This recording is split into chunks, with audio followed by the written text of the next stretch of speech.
My name is Robert Craig. I'm an attorney. I work with a nonprofit called Abolish Private Prisons. I've also taught constitutional law and First Amendment at a couple different law schools, and I published a couple of papers largely focused on private prisons and the constitutionality of the existence of private prisons and some thoughts about what some of the constitutional arguments might look like. Well, thank you for joining us. We're going to be talking about the paper you wrote, I guess a couple of years ago now, Fundamental Rights in Private Prisons After Dobbs, Shifting Sands and Opportunities. I was interested in the title of this because I didn't think of Dobbs as having implications beyond women's health issues, but you make a pretty compelling case for why it could be used to challenge private prisons. Could you kind of walk us through the origins of this article and how you came to write it? Yeah, so when I was putting this piece together, I was actually focused on what ended up being the second section of the article about Plyler. Um, as I was going through it, the Dobbs decision happened.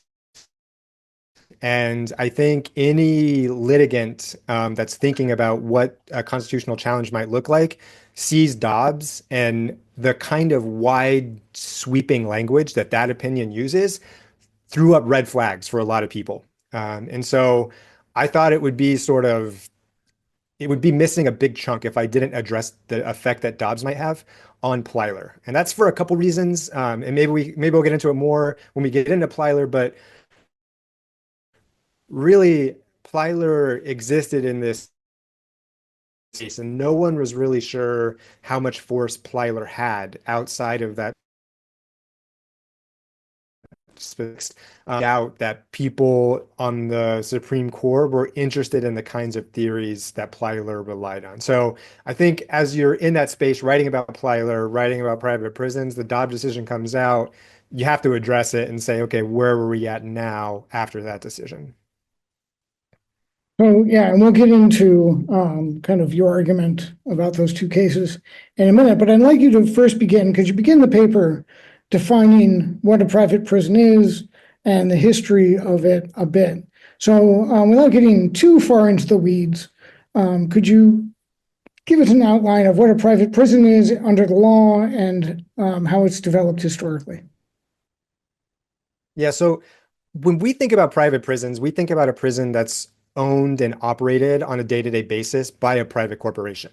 And it's sort of necessary to talk about it that way because even in government-run facilities these days, private corporations have their fingers in all the different ways that people are interacting inside of a prison facility, right? So even in a government-run facility, you're very likely going to see a private contractor that's in charge of laundry services, commissary services, telecommunication services, tablet services, education services, rehabilitation services, the list goes on, right? So even in government-run facilities, you have private corporations that are run rampant through all the different interactions that a person inside of a prison might have.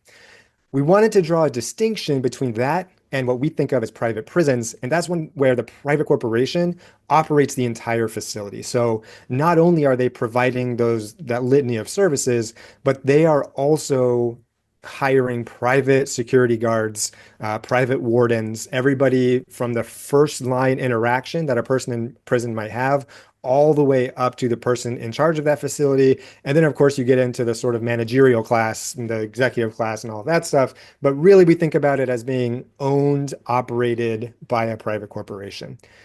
Historically, one of the real driving forces of this paper is that in my mind, there's sort of a misunderstanding of how private parties have been involved in the criminal legal system since the beginning, right?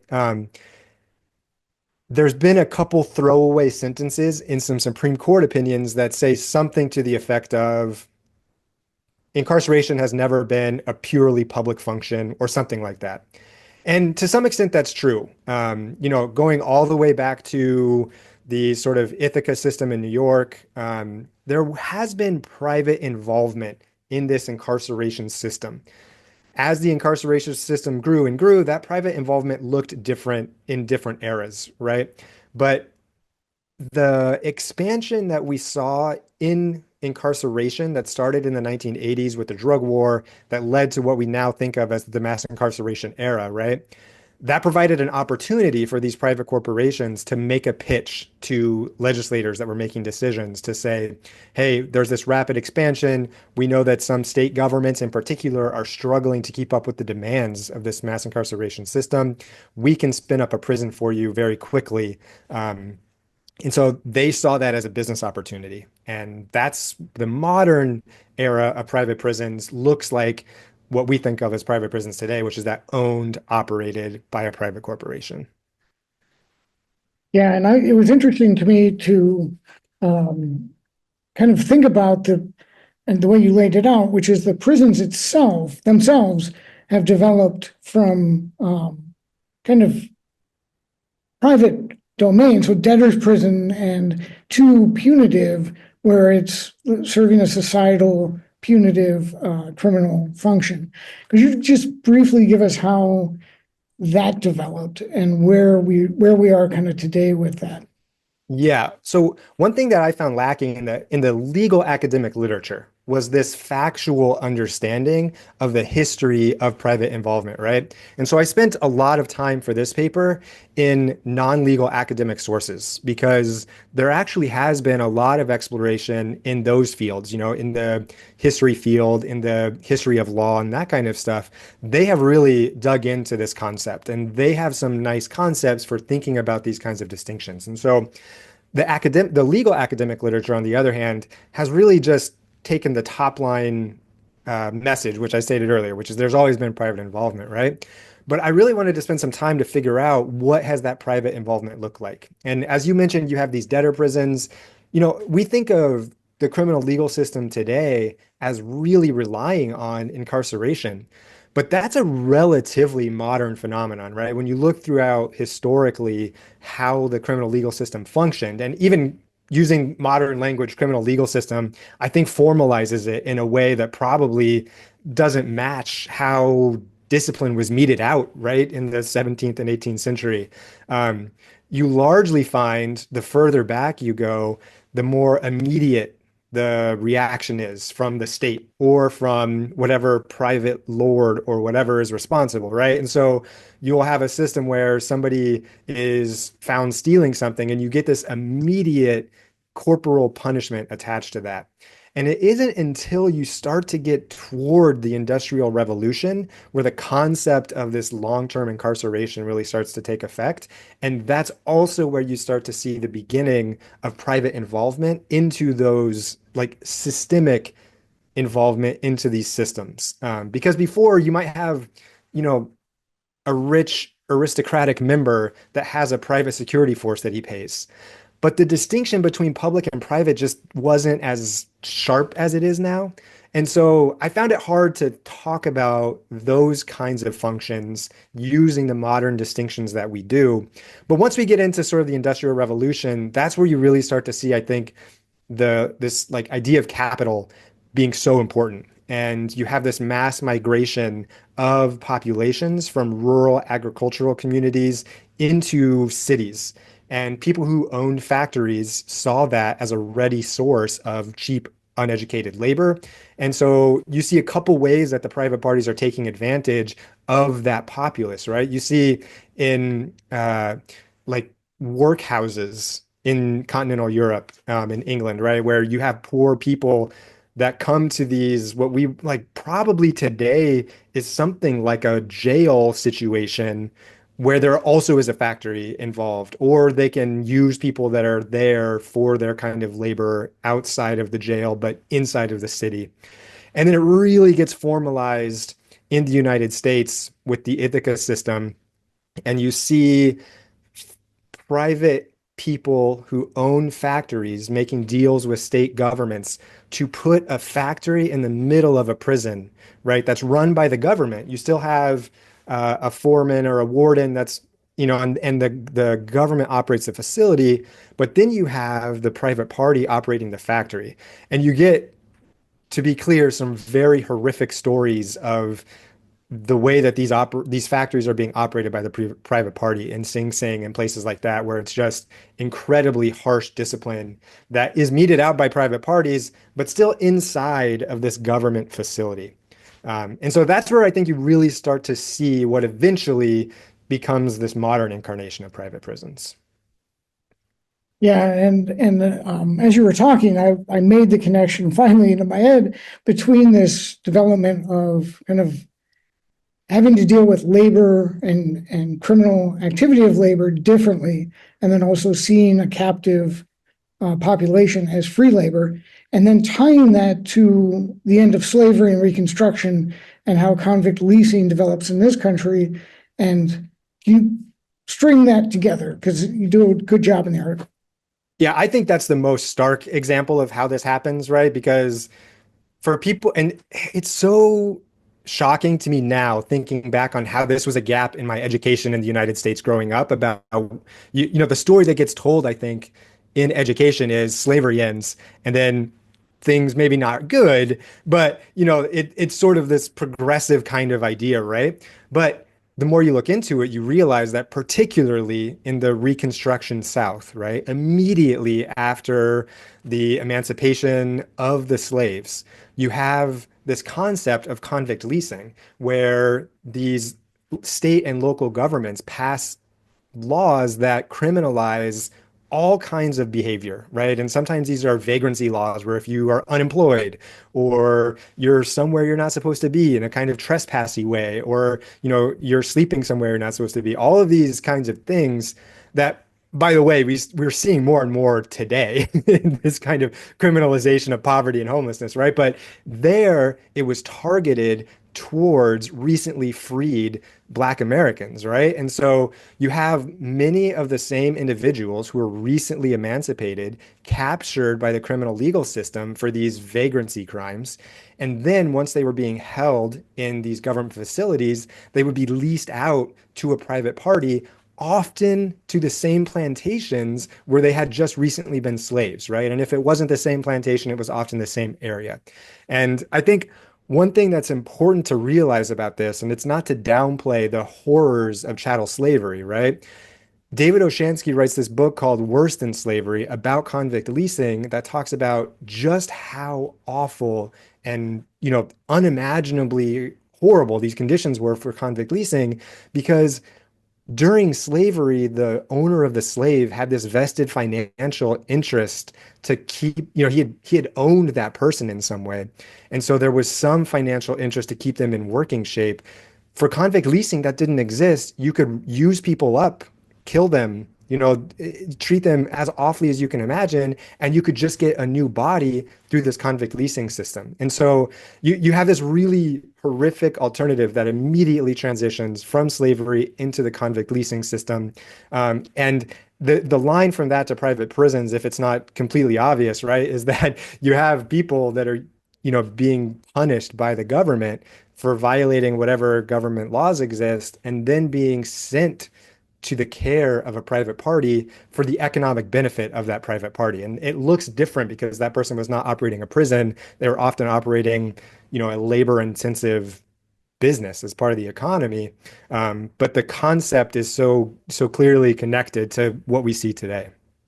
And the last, maybe not the last, another thing that becomes obvious as you start looking at this is many of the private prisons exist in the same locations that these convict leasing systems were operating in, right? So you have this like moral connection, economic connection, as well as this geographic connection between convict leasing and these private prisons today. Well, before we get into challenging and using the cases you mentioned earlier, challenging the private prison system, can you give us kind of an overlay of what the private prison system looks like today and why challenging it or bringing up some sort of alternative legal argument for its existence is necessary? Because I think people aren't, I know that I'm not real clear on like what is a private prison versus what's state run and that kind of stuff, and how many people are in each one, that kind of thing. Yeah, totally. In some ways, it's slightly hard to talk about because most people that are being held in prison are held by the states, and states use their prison systems dramatically differently, right? So at a top level numbers, it's in the ballpark of 10% of people that are held in prisons are held in private prisons. And if you look at state by states, those numbers are sort of like weirdly captured by that 10% because approximately 22, 23, 24 states don't use private prisons at all. So then immediately, you have to do the math. And so if it's 10% overall, then that means the average of states that do use private prisons is going to be closer to the 20%, right? And then you have some states that are particularly prolific users of private prisons. So Montana and New Mexico are both in the ballpark of 40%. Arizona hovers somewhere in the ballpark of 30-ish percent. And the other thing is these numbers change on a day-to-day basis based on some states it's based on a formula. Some states it's based on the whims of whatever agreement that the private prison corporations have with the State Department of Corrections. A weird quirk is that in many of these states, the private prison corporations sign a contract that has a minimum occupancy guarantee of around 90%. And so the state has this weird financial interest to send all of the people to private facilities because they're going to be paying for those beds no matter what. So you have this situation where sometimes even if a state incarceration rate goes down, the private incarceration rate will go up because they're shifting people from government facilities to private facilities, which goes against the whole pitch that private prisons made, which is we have the flexibility to scale up quickly, right, and save you money. But now they lock them into these minimum occupancy guarantee contracts. And so, anyway, the numbers vary a lot. It's somewhere in the ballpark of 10-ish percent, but varies by state. On the other hand, when we're talking about immigration detention, which uh, slightly different than prison incarceration for a lot of various reasons. It's often civil detainment and all these different things, right? But we have recently seen that number skyrocket to around 90% of people that are in immigration detention facilities are in private immigration detention facilities. And we've just seen a rather steady growth until recently where it skyrocketed. It had been 60, 65, 70, and then boom, shot up to 90% as the federal government has used detention as an immigration tool more and more. And so those numbers are uh,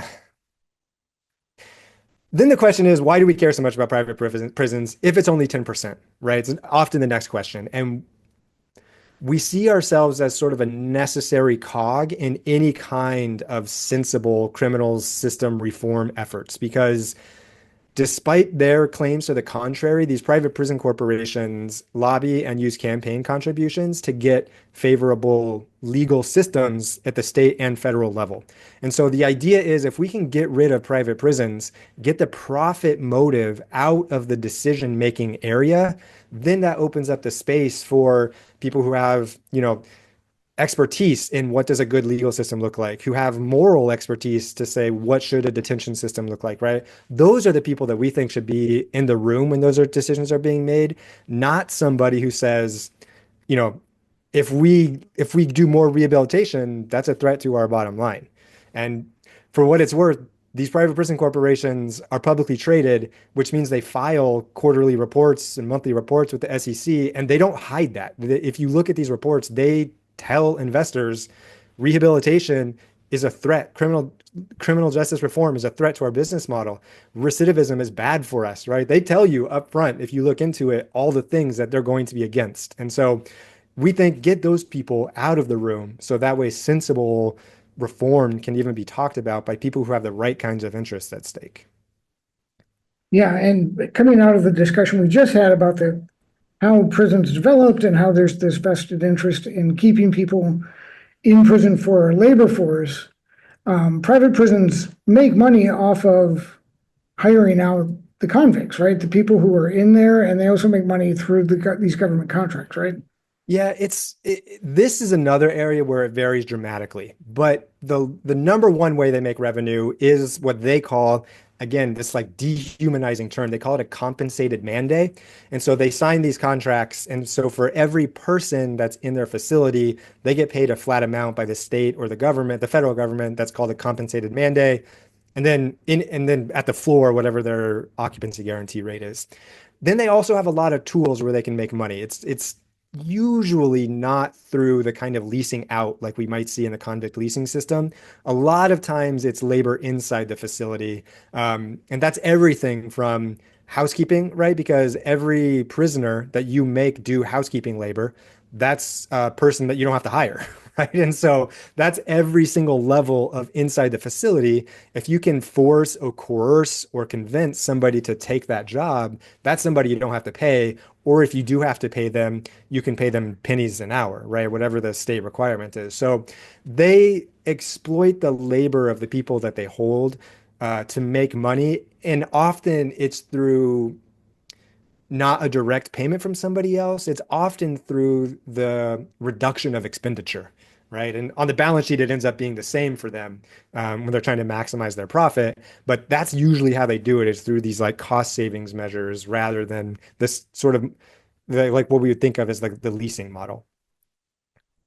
And there's also a stark difference between being incarcerated in a state-run prison and a private prison as far as inmate safety, health, outcome. Besides, like whether or not you want punishment versus rehabilitation, taking that off the table, there are some real hazards to being in a private prison, correct? Absolutely. And this is something that should be like when you think about it for a minute, it becomes obvious because the private prison has this profit motive, and the way that they do that is by cutting as many services as they can, right? And so there's been some academic research into this area, and not as much as maybe we would hope for, but I think that there's momentum growing. Part of it is these things just take a long time, and so the growth of private prisons, since it's not that old, there's not a huge amount of data yet for sophisticated, math academics to really dig into to do their kind of magic with numbers to figure out what's happening, right? And so there is the research that's out there almost universally suggests that the private prisons operate worse than the government-run facilities. Very occasionally, in the realm of about 5%, you'll see a study that says that the private prisons operate better on some metric, right? But just for like a quick highlight of some of the things that studies have found, the Federal Department of Justice Inspector General released a report in I think it was 2016 that found across some number of metrics, I think it's in the ballpark of 10, let's say, where you're thinking about safety of the inmates, safety of the workers, contraband, drug use, all of these different things that you are going to want to use to measure how well a prison is operating. The private facilities scored worse on about 75% of those benchmarks. There was a study in an upper Midwest state, I think it was Wisconsin, where the researcher found they did a really cool qualitative study where they interviewed a bunch of people that were part of the system and found that if you were in a private facility, even if you were convicted of the same kind of offense, you had less access to rehabilitation, less access to education.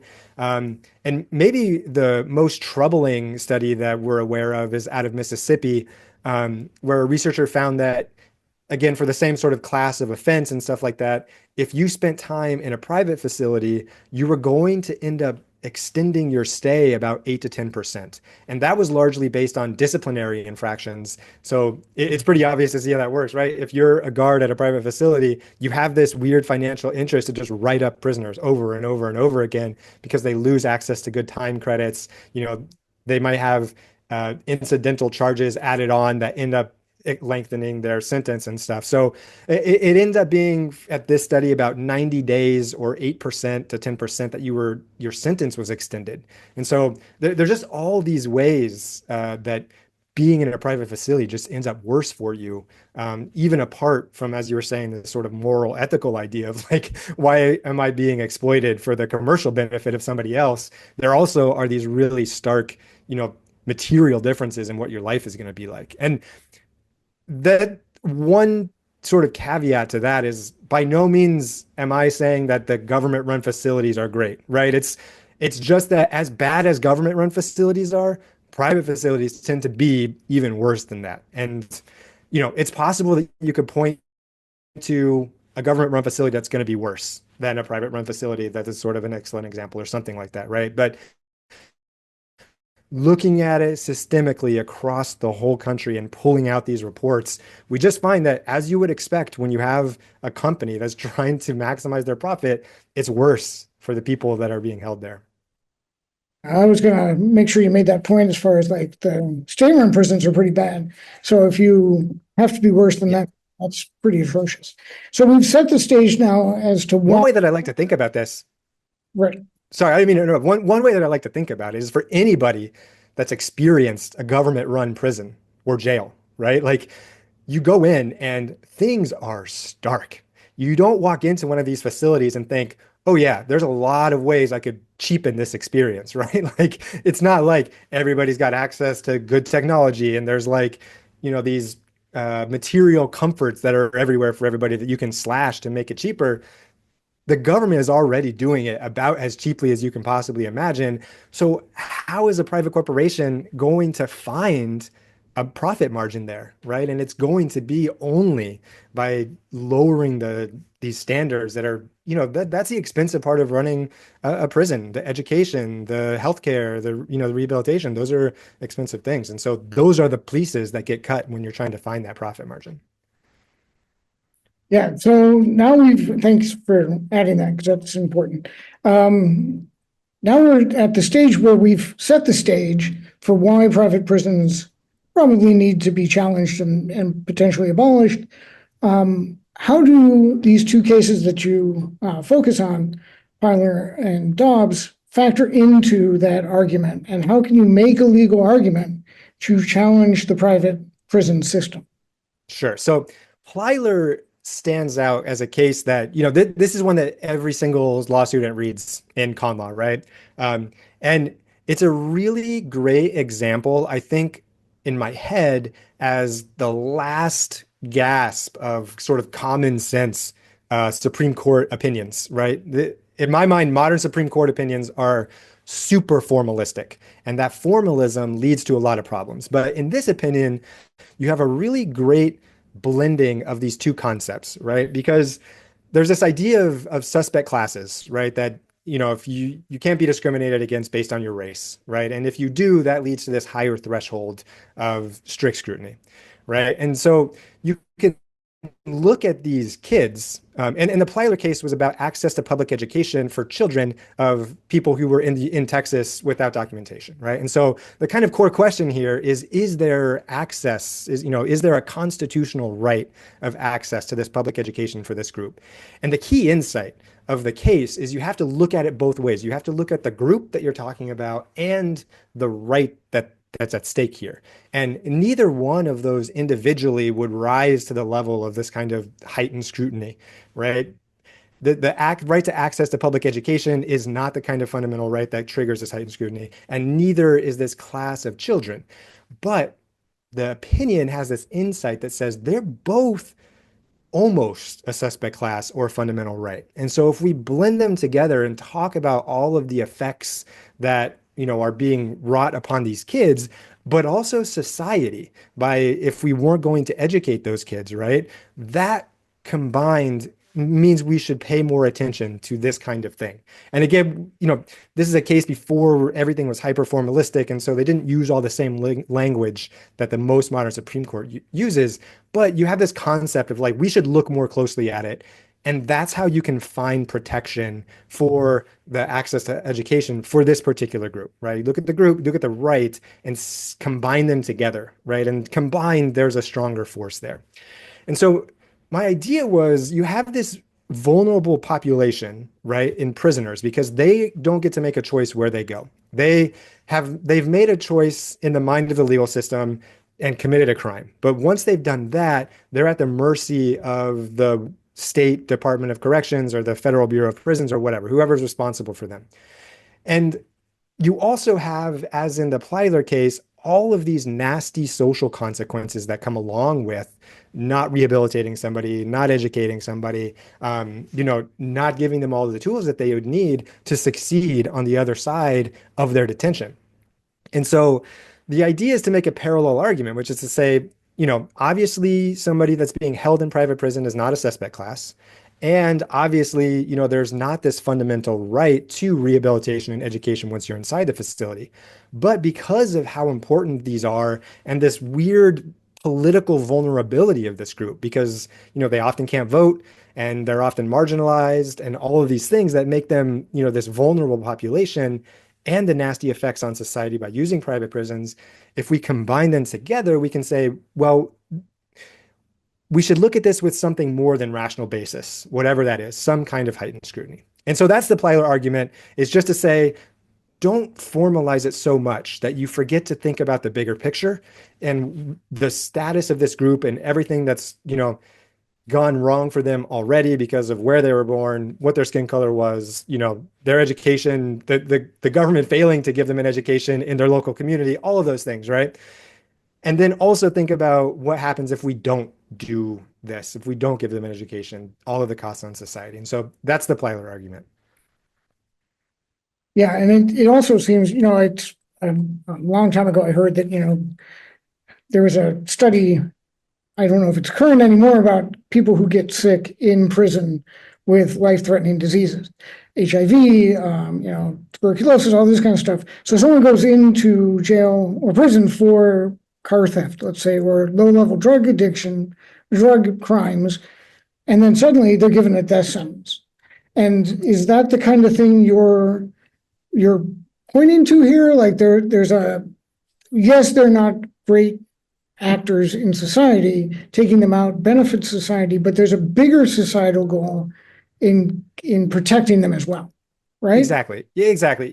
The idea in Plyler about this group of children that was seeking education is that they lacked political power to have access to the tools that would get them access to education, right? They were from this vulnerable community because their parents were undocumented, so they didn't have a say. And since then, there's been a lot of like very great academic work showing how stark the contrast was between, these communities and those communities and the kinds of things that, that was happening. And so I think if you think about people that are being placed in prison in a similar way, right, is to say, yeah, obviously the criminal legal systems decided that they committed a crime, right? But think about number one, everything that went in societally that made them have a much higher likelihood of a run-in with the legal system, right? All of those things that we talked about. And then, as you mentioned, once you're inside of a prison facility, all of these things are likely to go worse for you. And then, as we talked about earlier, if you're in a private facility, all of those things get amplified even more, right? So among this population, the people that are being held in private facilities are a particularly vulnerable group that has this kind of, not quite suspect class status, but something that should be paid attention to. And they get more vulnerable as they move through the system. Exactly. And one, a quick side note about the healthcare thing. A district court in Arizona a handful of years ago, because even in public facilities in Arizona, it's a private healthcare vendor. This judge, it's a long spanning case. It used to be called Parsons. The name's changed multiple times. There's been consent decrees and oversight orders and all this stuff. But one order in particular from this rather conservative district court judge found that privatization itself was the cause of the state failing to be able to provide constitutionally adequate health care, right? And so if you have a district court judge saying privatization is the cause of unconstitutional health care, right? Now imagine how bad that is in a private facility where all of that gets amped up even more. So then, as you were saying, as you were writing this, Dobbs happens, and you take an interesting approach to it, because one of the things that I've heard about Dobbs is that using the 14th Amendment and stripping that protection to privacy out of abortion has this resonance, this ripple effect to other protections. And Plyler is affected by Dobbs, correct? Yeah, and mostly because, there's a couple at the time that Dobbs was being heard, people who were paying attention were like, how is this going to affect other cases? And somebody pointed out, hey, this could affect Plyler because of this sort of interesting insight that the court had about finding this right that sat somewhere between suspect class and fundamental right, right? And so Dobbs pretty emphatically said the way that we are going to see whether something is a fundamental right or not is we're going to look to the history and tradition of the United States, right? So no longer are courts able or free to take a more holistic approach to the Constitution and say, what's really going on here, right? How does society benefit from this? What's really at stake with these class of people that we're talking about? Instead, Dobbs said, don't do that anymore. Instead, just focus on the history and tradition of the United States and whether that fundamental or the right that you're seeking to say is fundamental is grounded in that history and tradition, right? And also necessary to the concept of well-ordered liberty. But that sort of gets pushed to the side a little bit. But it really is this emphatic pronouncement about history and tradition of the United States. That's where rights come from. And if it wasn't a right when the 14th Amendment was passed and there's not that tradition in the United States, it's not going to be a fundamental right anymore. And so you can do a little counterfactual in your head and say, if we had Dobbs at the time that Plyler was being decided, is there any way that a court could have reached the Plyler outcome in a Dobbs world, right? And I think most honest people would say that it's probably hard to find a way to navigate um, that sort of narrow area. So that's why I think, that's why that reverberation was felt so loudly outside of the reproductive rights area, is just because it was such an emphatic pronouncement that the way that we find fundamental rights these days is we look to history and tradition of the US, and that's it. Yeah, I heard the quip that, it took away the right to abortion, but launched the careers of a million constitutional scholar historians. Because, Totally. And that's, frankly, that's part of why the first half of this paper was a dive into the history of private prisons, right? Because if you're going to be writing in this space, I think you have to become not an expert, right? Because one of the funny things about lawyers is they pretend to be, I should say, pretend to be experts in all of these fields. You have judges pretending to be history experts. And it's like, guys, there's actual history experts out there. And so I found myself reading history journals and primary sources trying to dive into this stuff. And it just is a strange thing because the legal training is reading cases and making, arguments based on these formal legal structures, right? And now all of a sudden, we also have to like put the history of the United States into context of the Western world. And even expert historians disagree on much of this stuff. And so why do we think that lawyers and judges are in a spot to be able to figure out what actually was part of the tradition of the United States? But that's the world that we live in now. And so that's why I spent so long in history journals, is just because that's part of what we do now, I guess. so how would Dobbs, well, yeah, I mean, that's what we're doing now, is how would Dobbs work to strengthen your argument? So is there a historical basis for this argument that private prisons have a right to exist? Yeah. So the idea is the way that the history was laid out in the paper is meant to suggest that despite there being some private involvement in the legal system, whatever that looked like, right? It never looked like this. It was never a private corporation or even a private party having complete dominion over somebody for a long period of time, right? And so there's to put some caveats into that. You do have some history of long-term detention, although not a lot. That's mostly a recent phenomenon. And you do have some history of private holding of people, right? You can think of like innkeepers would often hold people until the local magistrate could get there. It might be an overnight thing or it might be a weekly thing. And so they would have dominion over this person until the magistrate could like get there. And you see that in sort of like slave jails were sometimes privately run. But again, this was largely short-term features until they could be, recaptured and taken back to the area that they had been trying to escape from, right? And so the point that the paper tries to make about the history of private involvement is never has it looked like it is now, which is to say that a private party with a vested financial interest in keeping you there as long as possible has complete dominion over you while you're being held by them, right? Even with most of the like private involvement in the early United States, you would see them being go back to the prison overnights, even, and then maybe they would work in the factory during the day and then back to the prison at night. And so you see these like short-term private involvements. The idea is if you really look at the history of what private involvement in incarceration or criminal legal system generally, it was either short-term or they didn't have dominion over them. And so that's where you would the not dominion thing is where you think about factories inside government facilities, right? Because there it might be long term. You might be in one of these facilities for a long time, but you still have this like government warden that's you're being held in, and that was the ultimate arbiter of what was going on there. And so pointing to history and say, look, this was never what people had in mind when the private parties were being intermingled into the criminal legal system. So that's the idea of Dobbs and how it applies here.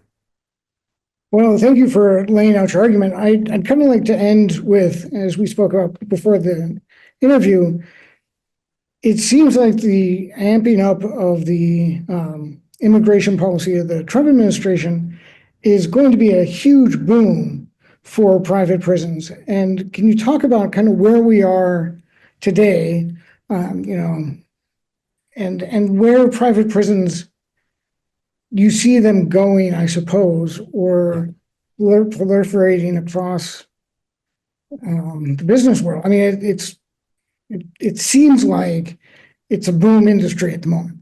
Totally. And proliferation, I think, is a great word. We often use cancer as our analogy, metastasizing, but any kind of like spreading, growing metaphor is going to work here. Because they're publicly traded, we get insight into their view of it. And so don't listen to me, just listen to them, right? Like if you look, the moment that Trump was elected, their stocks skyrocketed, right? They have a trade group called the Day One Alliance, and they swear up and down that they don't influence policy, right?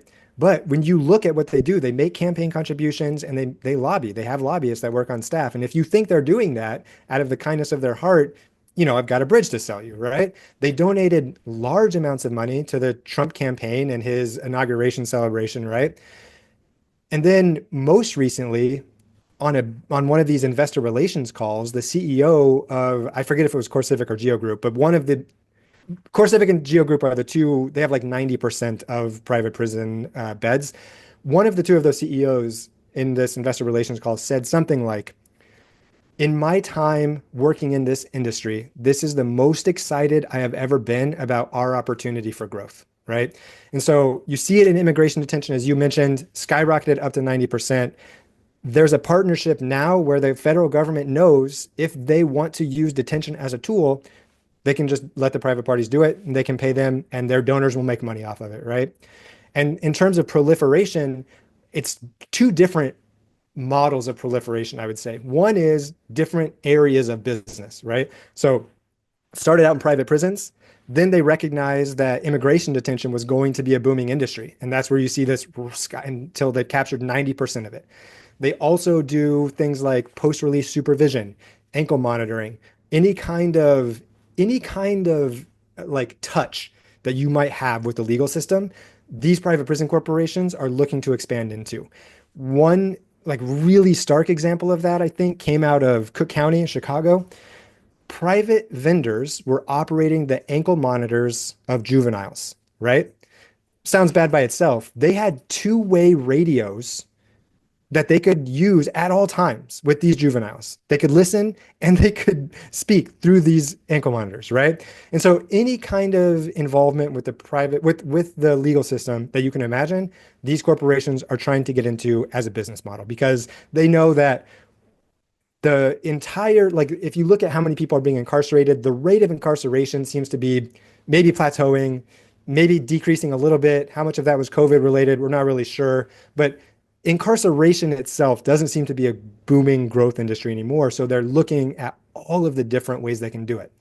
And then the other sneakier, at least for us, way that they're growing is they're expanding internationally, right? And so most of these private prison corporations have either, partner corporations or subsidiaries where they operate private prisons in England, in the UK, in New Zealand, in Australia, in South America. And so they're seeing this global opportunity where the United States, in all of its wisdom, is exporting this business model to countries that had never needed it before. And so we see it proliferating through different, methods, but also internationally and geographically. Yeah, and I read a book, and I unfortunately didn't interview the author, Little Prison on the Prairie.